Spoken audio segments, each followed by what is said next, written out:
ایک مرتبہ مامون نے امام محمد تقی علیہ السلام کو دربار میں بلوایا، کہا کہ کون سی مسند پہ بیٹھیں گے؟ امام نے کہا ممبر لگوا دو، میں رسول خدا کے ممبر کا وارث ہوں۔ ممبر لگوایا گیا، جیسے امام ممبر پہ آیا اب سارا مجمع جو دربار میں تھا کہنے لگا یہ بچہ واقعی عام بچہ نہیں ہے، چہرے پہ جلال ہے، آنکھوں میں نور ہے۔ بنی عباس کہا جو سب سے قابل عالم ہے نا اسے بلاؤ۔ کہا کیا نام ہے؟ کہا یحییٰ ابن اقسم۔ وہ 70 برس سے زیادہ تھا، چلے گا مجمع میرے ساتھ؟ کہ 70 برس سے زیادہ ہے، ہمارا مفتی اعظم ہے، سب سے قابل عالم دین ہے۔ کہ اسے بلاؤ۔ وہ آیا، آنے کے بعد دیکھا، کہ کس سے مناظرہ؟ وہ جو بچہ ممبر پہ بیٹھا ہے نا اس سے مناظرہ ہے۔ کہ وہ معصوم سا بچہ؟ کہ جانتے ہو نا میں سب سے بڑا مفتی ہوں۔ کہ ہاں، کہ اس بچے سے کیا مناظرہ کروں گا؟ کہ تم کو سوال کر لو۔ تو اس نے کہا ٹھیک ہے، سب سے 56 ابواب ہے فقہ میں، طہارت ہے، نماز ہے، روزہ ہے، حج ہے، زکوٰۃ ہے، خمس ہے، جہاد ہے، تمام ابواب دیکھتے چلے جائے گا، قصاص و دیات تک 56 ابواب ہیں، 56 چیپٹرز ہیں فقہ کے۔ پریشان ہو گئے۔ تو اس نے سارے ابواب کو سوچا سب سے مشکل باب ہے حج۔ حج آسان نہیں، حج میں سب سے مشکل ہے کفارات۔ جب احرام باندھ لیتے ہیں نا عمرے کا یا حج کا تو 25 چیزیں حرام ہو جاتی۔ آئینہ دیکھنا حرام، سر کو ڈھانپنا مردوں کے لیے حرام، خواتین کے لیے چہرہ ڈھانپنا حرام۔ پتہ نہیں لوگ ہیں یا نہیں، میں حج نہیں شروع کر رہا ہوں۔ 25 چیزیں حرام، انہیں کہتے ہیں طرق، کہ حج کے دوران انسان شکار نہیں کر سکتا، آئینہ نہیں دیکھ سکتا، قسم نہیں کھا سکتا، 25 چیزیں حرام ہو جاتی ہیں حالت احرام میں۔ تو اس نے اچھا ہر چیز کا الگ الگ کفارہ، تو اس نے کہا کہ سب سے مشکل حج میں کفارات۔ ابھی بھی بڑے بڑے علماء سے پوچھ لیں، سب کو کفارات یاد نہیں ہوں گے، جو پڑھاتے ہیں انہیں بھی یاد نہیں ہوتے، حدیثیں دیکھنی پڑتی ہیں۔ پتہ نہیں لوگ ہیں یا نہیں، ایسا ہی ہے۔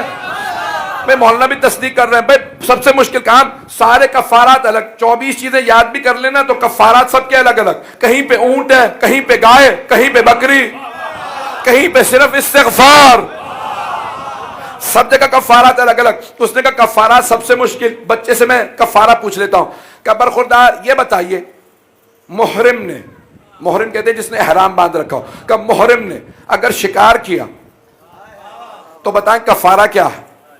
جیسے آپ خاموشی، سارا دربار خاموش ہو گیا۔ اتنا مشکل سوال اتنے سے بچے سے، ہمیں ہی نہیں معلوم، بچہ کیا جواب دے گا؟ مامون خود پریشان، اگر مجھ سے پوچھ لے تو مجھے بھی نہیں پتا، میں خود نہیں جانتا۔ تو یحییٰ نے کہا میں مشکل سوال لایا ہوں، یہ بچہ پھنس جائے گا۔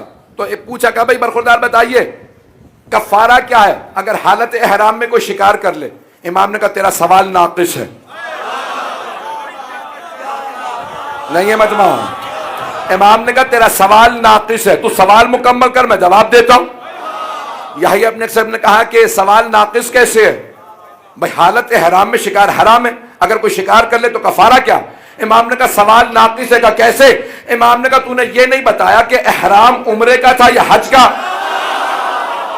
چلیں گے، نعرہ نہیں آئے گا، اختتام پہ نعرہ لگائیے گا۔ امام نے کہا یہ بتایا نہیں تو نے کہ عمرے کا احرام تھا یا حج کا؟ اس نے شکار حرم کے اندر کیا تھا یا باہر؟ شکار دن میں کیا تھا یا رات میں؟ شکار جانور کا کیا تھا یا پرندے کا؟ جانور چھوٹا تھا یا بڑا؟ شکار کرنے والا بالغ تھا یا نابالغ؟ آزاد تھا یا غلام؟ پہلی مرتبہ شکار کیا تھا یا پہلے بھی شکار کر چکا تھا؟ تو نے یہ نہیں بتایا شکار کر کے شرمندہ تھا یا کوئی شرمندگی نہیں تھی؟ میرا سینے میں دم ہے بھائی۔ ایک مرتبہ امام نے اس کے ایک سوال سے 13 سوال نکالے۔ امام نے کہا اب بتا تیرا سوال کیا؟ مجمع یحییٰ کو دیکھنے لگا، مفتی اعظم 73 برس کا، کچھ دیر سوچتا لگا مجھے خود نہیں پتا۔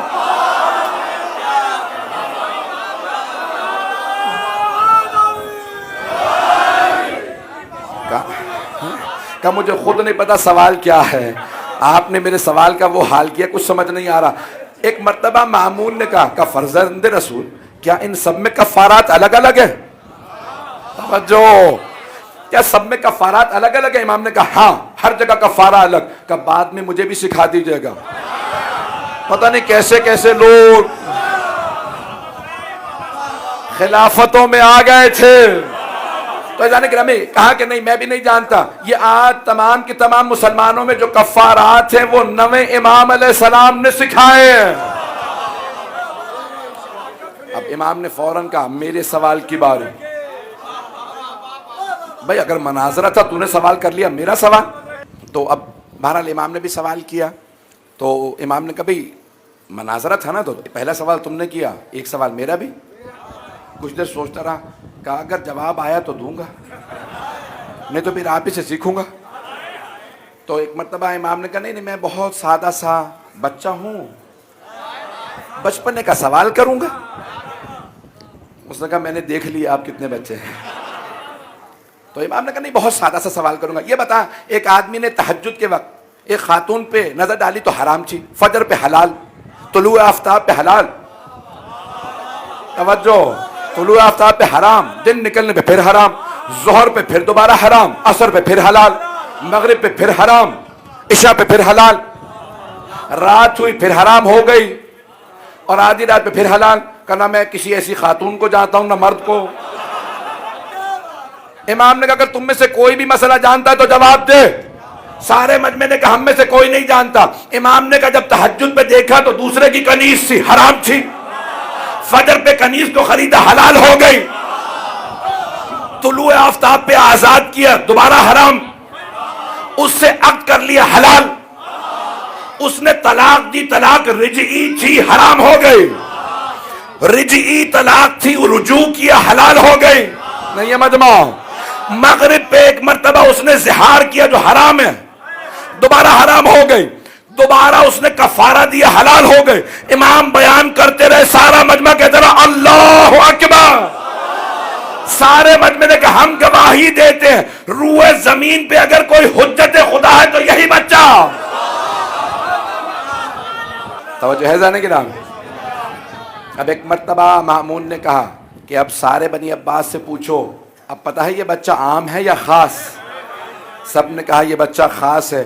تو کہا کہ فرزند رسول بتائیے ان تمام مفتیان دین میں سے کون آپ کا عقد پڑھے گا؟ امام نے کہا ان میں سے کوئی میرا عقد نہیں پڑھ سکتا. اگر میرے بابا ہوتے تو وہ عقد پڑھتے, کیونکہ وہ نہیں, میں خود عقد پڑھوں گا.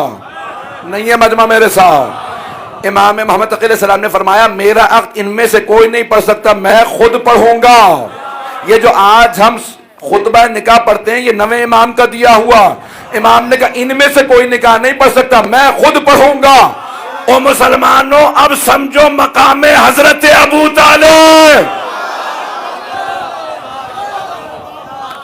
جنہوں نے عقد پڑھا جناب رسالت مآب کا, اور پیغمبر نے ان سے کہا کہ آپ میرا عقد پڑھیے.